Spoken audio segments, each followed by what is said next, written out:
नागपूर पोलिसांच्या operation thunder या विशेष मोहिमेअंतर्गत कामठी येथे भव्य नशामुक्ती जनजागृती रॅलीचे आयोजन करण्यात आले। या रॅलीमध्ये नागपूरचे पालकमंत्री, पोलीस आयुक्त, परिमंडल 5 चे पोलीस आयुक्त, सामाजिक संस्था, विविध धर्मगुरू आणि सुमारे 800 ते 1000 नागरिक मोठ्या संख्येने सहभागी झाले। कामठीच्या रस्त्यांवरून निघालेली ही रॅली समाजात नशेविरोधात एकजुटीचा संदेश घेऊन चालली। पालकमंत्र्यांनी ऑपरेशन थंडरचे कौतुक करताना सांगितले की ही नागपूर पोलिसांची स्तुत्य आणि प्रभावी पावले आहेत। नशा विरोधातील या लढ्यात प्रत्येक नागरिकाने सहभागी व्हावे, युवकांना नशेच्या विळख्यातून बाहेर काढणे आणि समाजाला या दिशेने एकत्र आणणे हे आपले सामूहिक कर्तव्य आहे, असेही त्यांनी नमूद केले।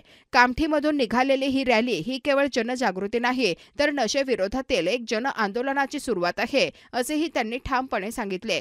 ही मोहीम समाजात सकारात्मक बदल घडवून आणणारी असून नशामुक्त समाजाच्या दिशेने एक महत्त्वपूर्ण टप्पा ठरू शकतो।